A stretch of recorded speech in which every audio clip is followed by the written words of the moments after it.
What's up mga kamodi? Welcome back to my channel, Modi Homeboy TV. So, kumusta na po kayong lahat dyan? Sana kayong lahat ay nasa mabuting kalagayan. So, pasensya na po dahil ako'y medyo natagalan bago ako nag-upload ng video tutorial regarding sa paggawa ng incubator. Kaya naman ngayon ay babawi ako sa inyo. So, sa video na to, tuturuan ko naman po kayo kung paano mag-wiring ng isang buong incubator. So, sa nakarang video natin, tinuruan ko kayo kung paano gumawa ng egg turner, automatic egg turner. Ngayon naman, itutuloy natin yon. Bali, ang gagawin natin, bubuuin na natin po yung wiring ng incubator. Meron na tayong egg turner, dadagdagan natin siya ngayon ng circuit ng thermostat or ng heating element. But wait, there's more. Tuturuan ko rin po kayo kung paano mag-install ng fuse para sa safety po. Tuturuan ko rin kayo kung paano maglagay ng built-in egg candler. Okay na ba yun? Pero bago tayo mag-umpisa, paalala lang po, baka naman hindi ka pa nakasubscribe sa ating channel. Pakipindot na lang po yung subscribe button dyan sa baba, pati na rin po yung notification bell para ikaw ay laging updated sa mga bago pa nating i-upload na video. Kung ikaw ay nakasubscribe na, hindi lang po ito ang video natin. Marami pa po tayong video. Pakipindot lang po yung profile pic natin dyan para kayo makapunta sa main page ng ating channel. At pindutin nyo po yung videos. Nandun po lahat ng mga video natin. Okay? So, nakasubscribe na ba? Promise, hindi ka magsisisi sa pag-subscribe sa channel na to. Dahil hindi lang incubator ang matutunan mo dito, marami pang iba. Okay? Nakasubscribe na po? So, let's start. So guys, bali, ito yung ating incubator, no? Yung nakikita nyo sa baba, yan po yung hatcher. Yan naman ang ating tray. Saka yung motor with lever. Okay? So, bali ito yung ginawa natin dati. Tinuro ko sa inyo. Makikita nyo po dito. Click nyo lang to. No? So, bali yung gagawin natin, itutuloy na po natin to. Mag-i-install tayo ng thermostat. Mag-i-install tayo ng switch. Mag-i-install din po tayo ng fuse. At mag-i-install din tayo ng mga indicator lights. Okay? So, gagawin natin ngayon, i-install muna natin yung mga heater natin, yung dalawang bulb tsaka isang fan. So ito na, no? Ito na yung isang bulb natin. Bali, linagyan na natin ng wire yan kabila, tapos ipinarallel natin doon sa isa pang bulb. So yan, nakaparallel lang dito, nakakonect dito saka dito. Yan po yung connection nila. Tapos meron ding wire naman galing sa dalawa papunta naman dito sa blower. Bali, yung tatlong to nakaparallel lang po. Bali, ang mangyayari, nakakonect na lang sila sa dalawang wire. Okay? Ito yung pinaka main main input nila. Bali, tuturnin nyo lang natin.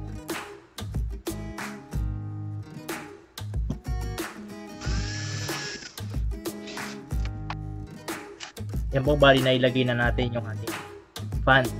Sa paglalagay ng fan po, make sure na dapat hindi siya sagad dito sa wall. Kailangan merong space, no? At least 2 inches po. Yan po, ano? Para ang purpose niyan, bali yan po is yung blow niyan papunta dito. Yung hangin is meron pang space para makapasok dito sa likod tapos palabas para mag-circulate po yung hangin or yung temperature natin dito sa loob ng incubator.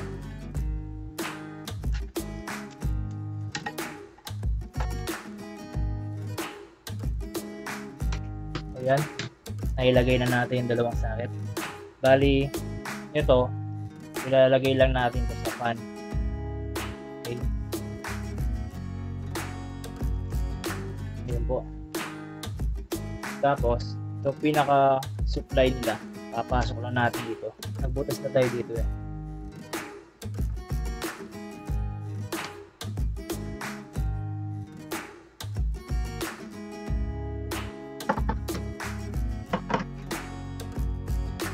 So ngayon, ang install naman natin is yung ating thermostat.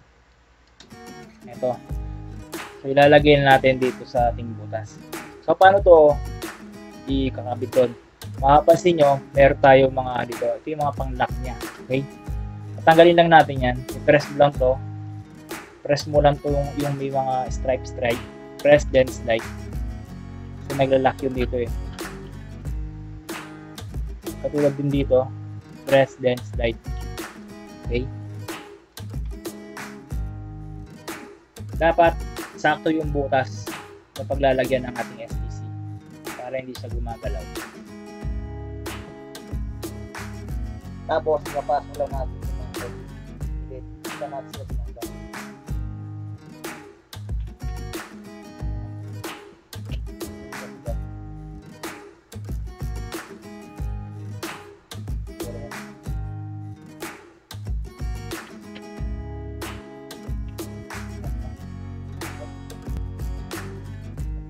So bali, andito na tayo sa taas, no? Papakita ko lang sa inyo. Ito yung circuit natin para sa egg turner, no? Wala na tayong pakikilaman dyan dahil ito na yung pinaka main supply nyan. Tapos, ito na yung STC natin. Ito yung kanyang sensor. Bali, papasok na natin sa loob ng incubator dito. Meron tayong butas dito. Okay? So, next natin gagawin, lalagyan muna natin ng supply wire yung ating thermostat. So ilalagay natin ito sa terminal 1 and 2. So bali, yung gagawin natin dito na wiring is katulad lang po ng ginawa natin dito sa video na to. Click nyo lang po ito. Katulad lang po ng pag-setup natin dati. Okay? Tapos, ito namang dalawang to na wire, ito yung galing sa ating fan and bulb, no? Ito yung main supply nila. So yung isa, lalagay natin sa number 6.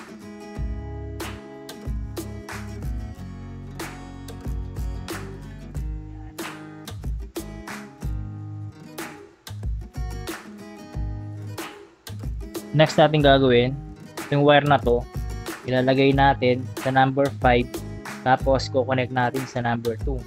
Bali kukuha tayo ng power sa 1 and 2. Okay? Connect natin sa number 2, tapos tong wire na to ilalagay naman natin sa number 1. Okay? Bali, dito tayo kukuha ng power.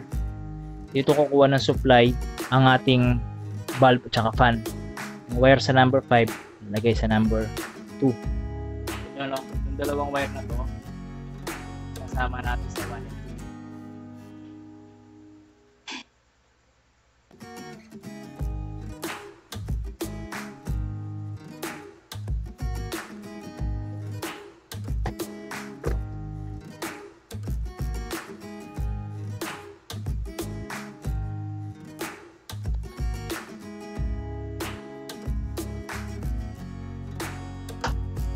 So guys, bali na-install na natin yung ating thermostat, no? Bali ito na yung pinaka power nya. Dito lang natin siya susuplayan ng 220 volts. Gagana na yung thermostat natin. At the same time, may power na rin yung ating mga bulb at saka fan. Okay? So anong gagawin natin ngayon? Maalala nyo dati, nung ginawa natin yung egg turner, ito yung saksakan nya. So kailangan mapag-isa na lang natin itong mga to. Kasi 220 rin naman to eh. Okay? Kailangan maging isang saksakan na lang sila. So, for this video, maalala nyo before, gumamit tayo nito para mapag-isa yung mga wire. No? So, ngayon meron akong introduce sa inyo ulit para naman, para sa iba, alam na to. Ito para naman sa mga hindi pa nakakalam, para dagdag kaalaman na rin po. Gagamit tayo ng tinatawag nilang terminal block. So, ito po yung terminal block natin. Napansin nyo may numbering siya, 1 to 10, no? Bali, alin yung magkakakonekta dito. Itong 1, yung sa baba niya, sa kataas, connected yan. As magkadikit po yan, yung dalawang tornilyo na yan. Same with number 2, and so on. Yung 1 and 2, hindi yan connected. Ano sila, isolated sila. Okay? Ngayon, kailangan natin gawin is mapag-connect natin yung 1 and 2 para magkaroon tayo ng para dumami yung connection natin. Kasi gagawin lang natin 2 lines to. Okay? So, lalagyan natin ng tong connector. Ito. Para lahat sila magkaka-connect na. Yung 1, 2, 3, 4 connected na yan buo. Same goes with 6 to 10. Magkaka-connect na lahat yan. So, kahit saan ka dumikit sa 9, sa 8, connected na sila. So, yun lang po yung purpose niya po. Para maiwasan natin yung splicing. Okay?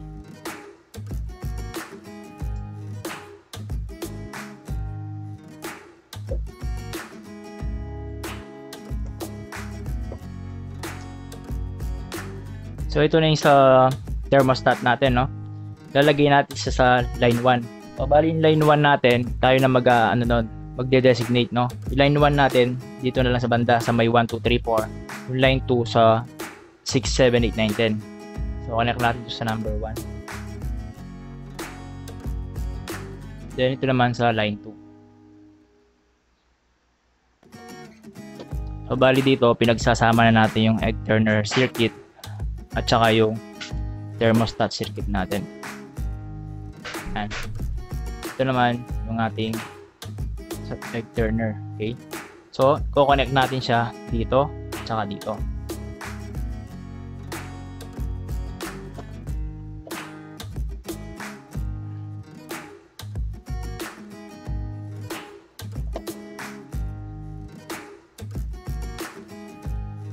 O yan, napag-connect na natin sila. Ngayon, paano natin sila pa-power up? Ito yung plug natin, no? Yung dulo, kakabit din natin doon sa line 1 saka line 2. Okay?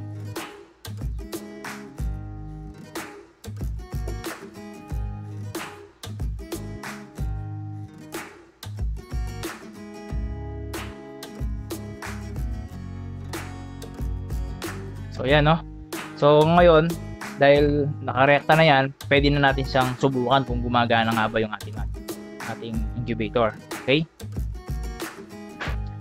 So ito na sir yung ating incubator, no? Bali na pagsama na natin yung thermostat at yung egg turner. Okay? Ito yung loob niya.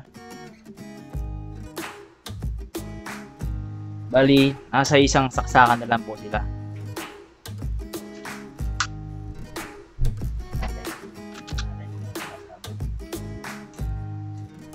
Yun.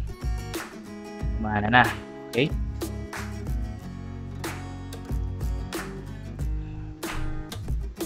Yan yung ating terminal block. So, initially, nasa 33.8 yung ating temperature. Itong egg turner natin, sinet ko siya na mag-on siya ng 11. Okay? 11 AM. So, ang mangyayari niyan, yung egg turner natin na yan, mag-turn siya sa kabila. See? Tapos, tignan din natin kung mag-off yung ating thermostat sa sinet natin 37.8. Ayan. 11.8. Yun. 11 o'clock. Nakita nyo? Turn yung ating egg turner, no? Ayos. Next naman natin i-check yung temperature natin. Kung ikakat ba ng thermostat yung ating bulb. Papatay niya ba pagdating ng 37.8. So, ginamit nga pala nating bulb is dalawang 25 watts. Yun. Namatay. 37.8. Patay ang ating heater. So, bali mangyayari nito, hintayin lang natin ay mag 37.2. Dapat sisindi ulit yung ating incubator or yung heater ng ating incubator, yung bulb. So, by doing that, ibig sabihin na may maintain ng ating incubator yung temperature natin from 37.2 to 37.8.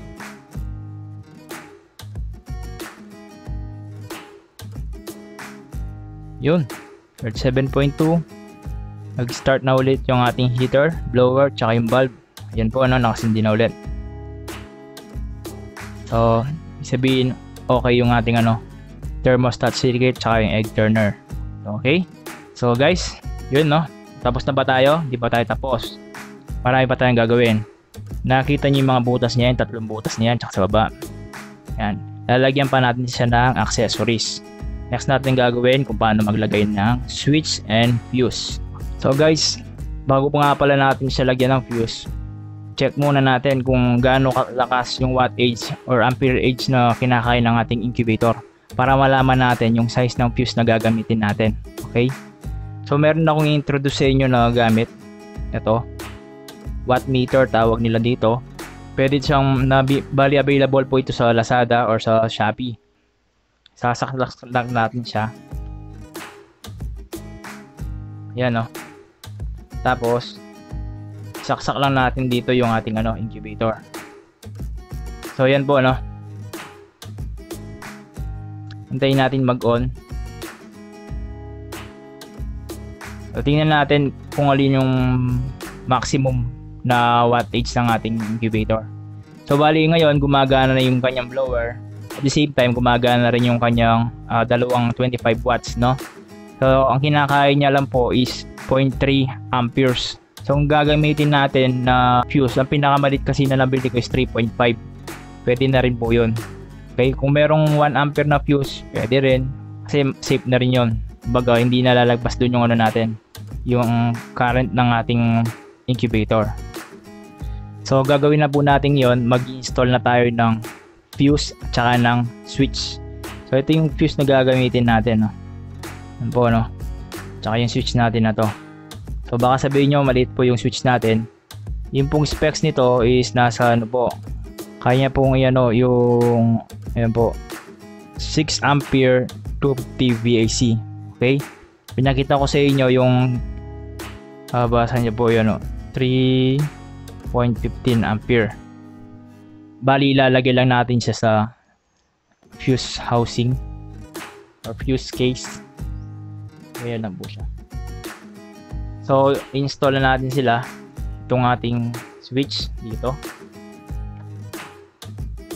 Ayan. Tapos yung fuse natin dito naman po. So paano natin sila install? Gagawin natin dyan, ito pong sa linya ng ating plug, diba? Ito yan. Gagawin natin, puputol tayo ng isa. Yung isa puputulin natin, hindi na pala tayo magpuputol. Bali yung plug natin, kukuha tayo ng isang linya. Instead na magputol, dito na tayo kukuha. Ito yon. Ito yung isang linya ng ating ano, kinuha natin sa line 1, no. Ito yung ano natin, galing sa plug natin. Itong isang linya na to, didikit natin dito sa isang paa ng fuse, dito sa isang paa. Tapos yung isang paa ng ating switch, ididikit naman natin dito sa kabilang paa ng fuse natin. Okay? Tapos yung isang paa ng switch, ilalagay natin doon kung saan natin kinuha ito, para naka-series lang sila. Okay? So itong isang linya ng itong ating linya ng plug, iinang na natin sa isang side ng ating.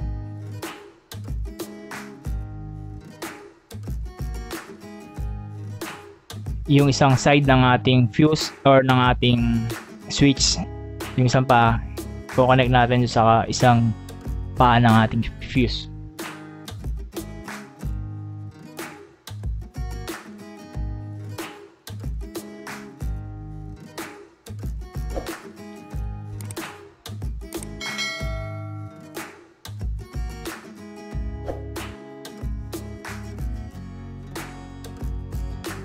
Yan.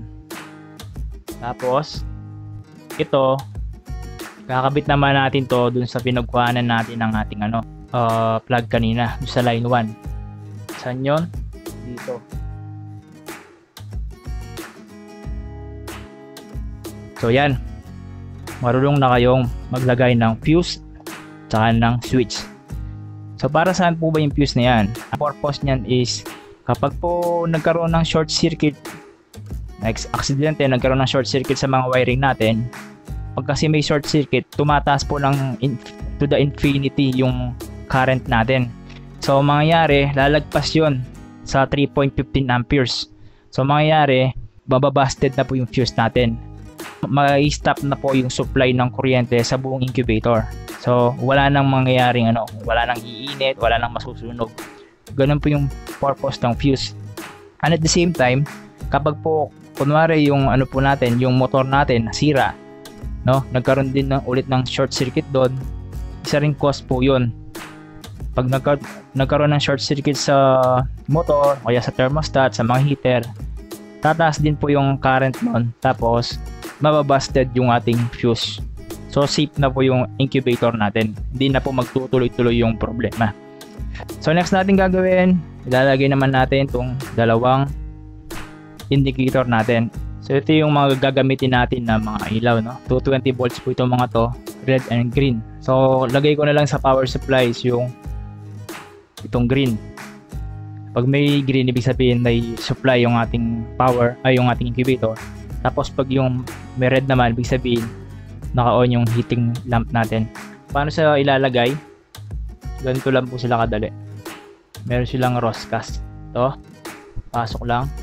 So bubutas lang po kayo na kasi laki ng lamp. Tapos ito dito. Ito naman.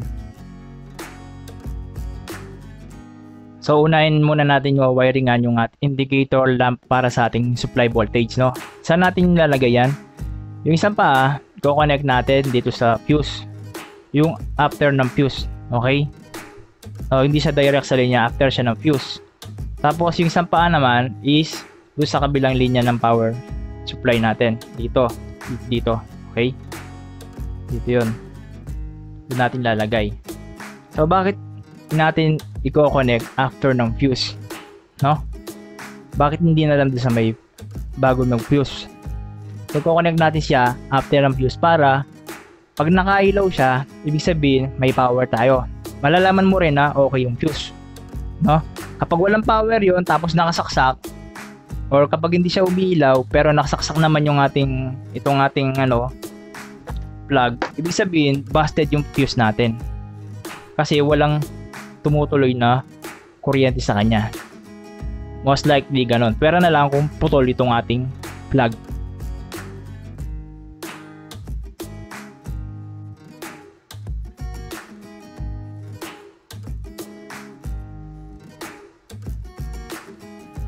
Ito naman sa line 2. Ito. Line 1, line 2. So next natin na ilalagay na indicator is yung heating indicator. So ibig sabihin niyan, kapag sumindi yung heating bulb natin, dapat sisindi rin yan. Ibig sabihin, ito is ipaparallel lang natin dun sa bulb natin sa baba. Saan ba nakakonect ang mga yun? Ito po yung wire na galing dun sa mga bulb.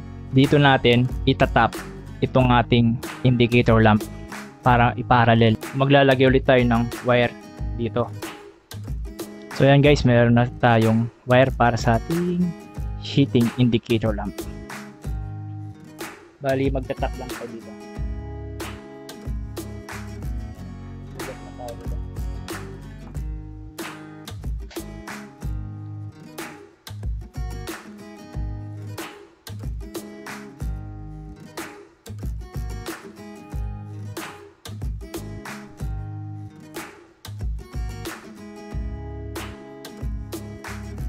So testing na natin, no?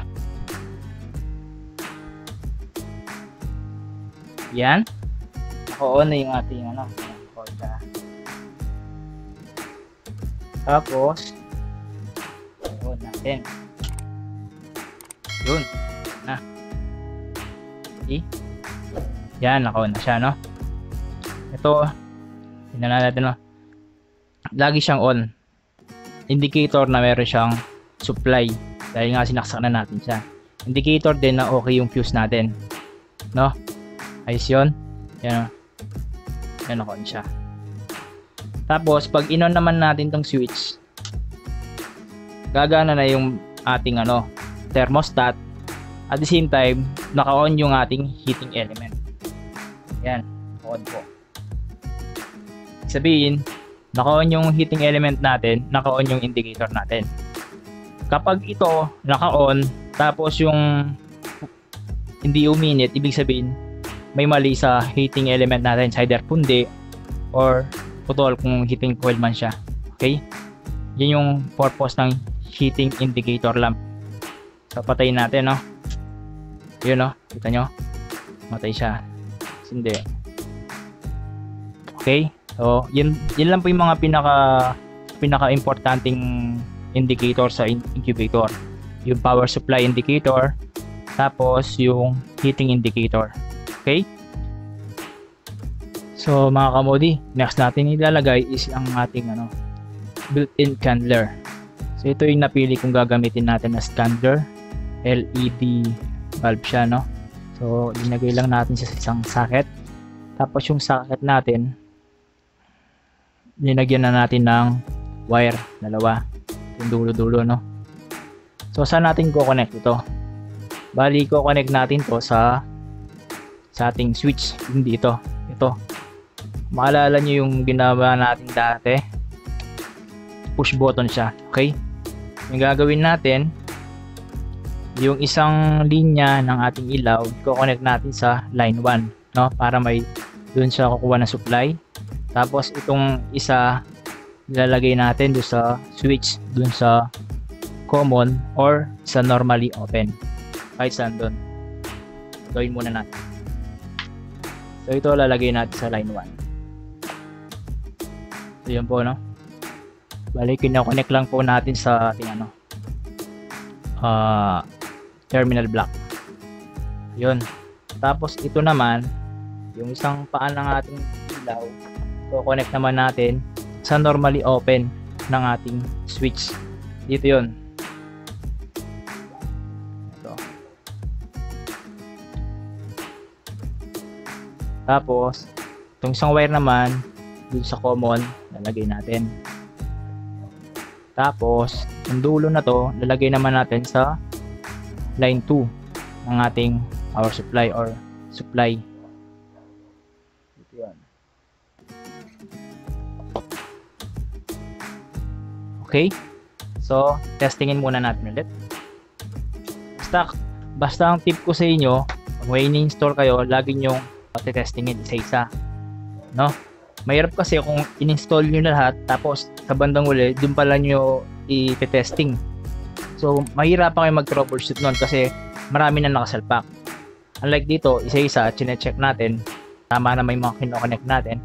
Kung sakali mang hindi umandar, at least kung ano lang yung in-install natin, yun lang may problema. Yan, on muna natin. Yun, no? Tapos, pindutin natin. Pak. Yun. Yung ating egg handler, no? Ayos. So, next naman natin ikakabit is itong ating ito. Kita nyo po yan. Para sa humidity natin. Tawag dito hygrometer. Okay, yung 63% na yan. Yan po yung humidity. Yung 33.4 yun po yung temperature. Gagawin natin, papasok lang natin ito. Sensor niya sa loob. May binutas na rin ako dyan sa loob. Bali, papasok lang natin dito. Butas na rin natin yan. Yan, no? Sakto lang po yan. Yun. Easy. So guys, bali natapos na natin siya, no? Ayan, nalagay ko na rin yung takip niya. Pansamantagal, karton lang, tapos binutasan ko siya doon para doon sa ating candler. Okay? So ngayon, tetestingin na natin siya. So, bali, yan na po kabuuan ng ating incubator. Bali, fully automatic na po yan. Magkasama na po yung egg turner, tsaka thermostat. Actually, pwede na siyang ibenta. Pero hindi, ginagamit pa natin to sa ating mga tutorial. So, naglagay ako ng 3 itlog dyan. Yan po yung table eggs lang po. Infertile po yung mga yan. Ito po yung sa loob ng ating incubator. Ito po yung ideal position po ng ating mga sensor. Yan po yung sensor natin para sa hygrometer tsaka para naman sa thermostat. So, sara muna natin. Ngayon, gagawin natin, isasaksak na natin ang ating incubator. Ayan po, no? So, pagkasaksak natin, ang ilaw lang dapat is yung kulay green. Ito. Ngayon, pagka-on na natin yung thermostat, ayan, pinaka-on na ng ating thermostat.